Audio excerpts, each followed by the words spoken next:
Hi, I'm Patricia Gundlach, author of So You Want to Do Hair in Hollywood. Today I put together a YouTube for you to check out what it's like to be a professional hairstylist in the motion picture industry. So now that the actors are done and it's time to go to set, how do you like to work on set? For me, I like to be near the monitors. I'll stand behind, I'll look at the monitor, then I'll sit back and I'll look and see. I keep my eye on my actor, but I'm not in your face. The monitors tell me who's on camera and what we're seeing. You definitely want to double check that with your eye in person. I like very few people on set, and I prefer that they're not sitting in a corner with their magazines and on Facebook and on the iBook and playing games. I was on the set the other night and I saw a cameraman on Facebook on the camera, and I almost, fell over because it seems like nobody's paying attention anymore. Everyone has their head down and they're like this. If you're over by craft service or you're, around the corner with the grips, it's going, you're not going to see it, you're not going to be on it, you're not going to hear it.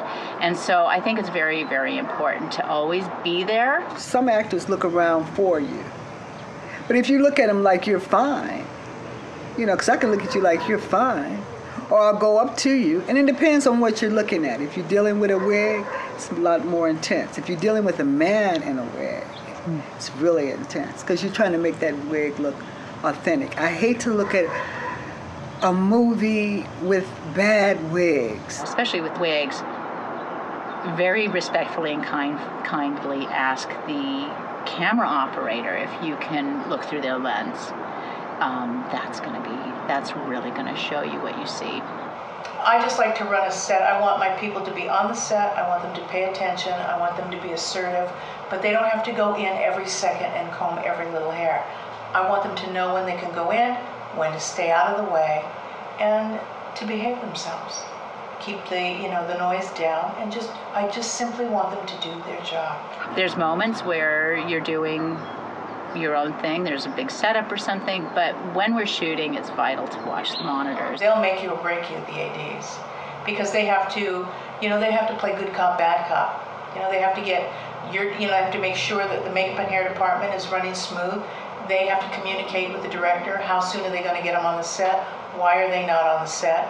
Sometimes we have to lie a little, for the actors if they're late, or, if they've had drama at home. We have to keep that, toned down. I think it's really important to work well with the ADs. It's all a team.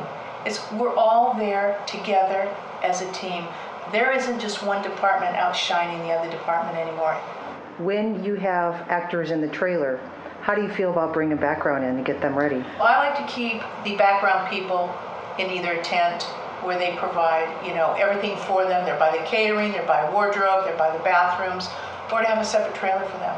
A seasoned actor has very specific ways that they go through their day and prepare for their day. Some actors, like Jack Nicholson, like to have it quiet because that's how they get ready in the morning.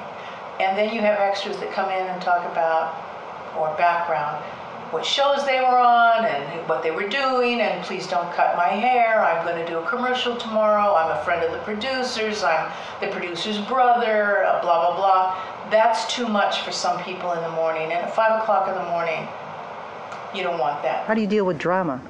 I like to laugh. Come on, let's just keep it light. I don't think the makeup trailer or a movie set is a place for drama. It's contagious, and it can be very, it's kind of a disease, and it's something that grows and grows. So the best thing is to, even though, people enjoy doing that, and the trailer is a huge breeding ground for that, it's important to really just sort of nip it in the bud. I had a very bad experience with someone, and I learned a great, great lesson. I think the drama needs to be kept at home, And nobody in the trailer needs to know those things about you. You're there to perform a job. If it gets too much drama, I'll just look at you crazy and walk away. I'll step off the trailer, excuse myself. I'm appalled at what I hear some people, I think they take it for granted. I don't stand for it, and I don't put up with tattletale.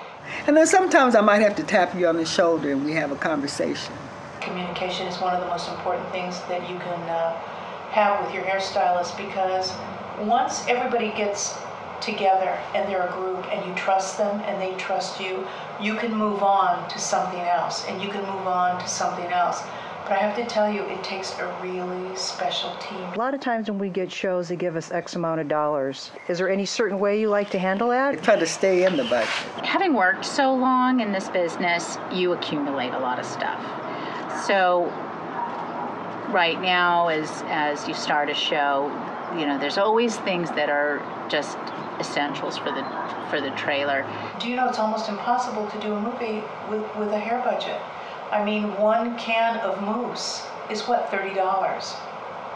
I mean, how do you say you need this much money to do this? Because everyone is coming in with their needs now. Your actor has specific needs. They need to keep, have their items. I'd go to my actors and see what they liked, and then I would discuss what I liked or what would help. It's not about going to, and I say this and I use them and I love them, Sally Beauty Supply, and picking up something, cheap off of the shelves.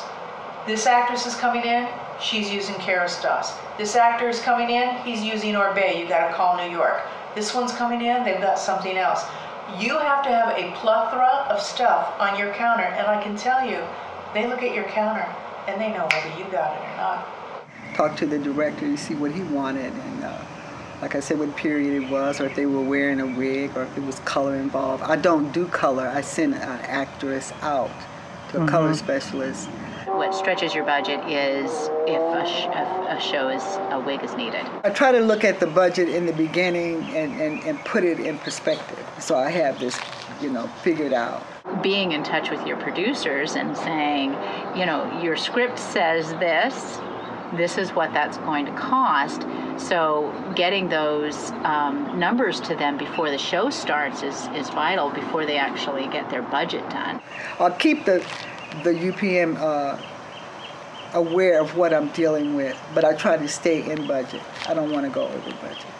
Anything that you would want to share with people maybe coming into the business or people that are already in the business? Well, I think it's so important to seek out the really great department heads, the people who have been in the business a long time. I find that there are a lot of young people that are coming in the business and they think they know everything. And they don't want to hire somebody who is older around them. They're threatened by it. They don't want them on that show because they think that they're going to take over or something.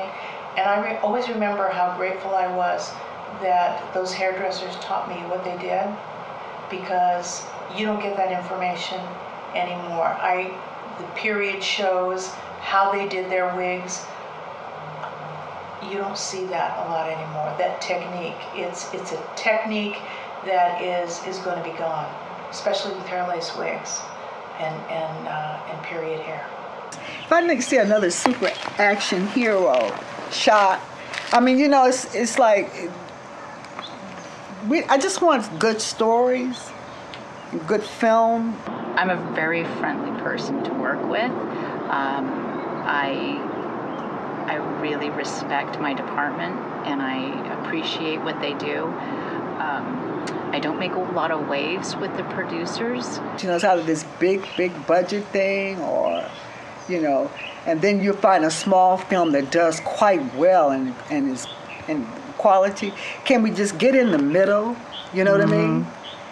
Just get in the middle and pay our people well, do a quality film without trying to shoot something in 8 weeks, and killing everybody, or doing this huge big budget and it's just a lot of action and blow up, Yeah, it's changed. You got different genres. I just want to do good quality work. Well, what'd you think? Kind of interesting, huh? You still want to do this job? Yeah, I know, a lot of long hours, but you know what? Sometimes It's a lot of fun. Well, all right, most of the time it's a lot of fun. Have a good day. Thank you for your time. And always remember, be good to yourself.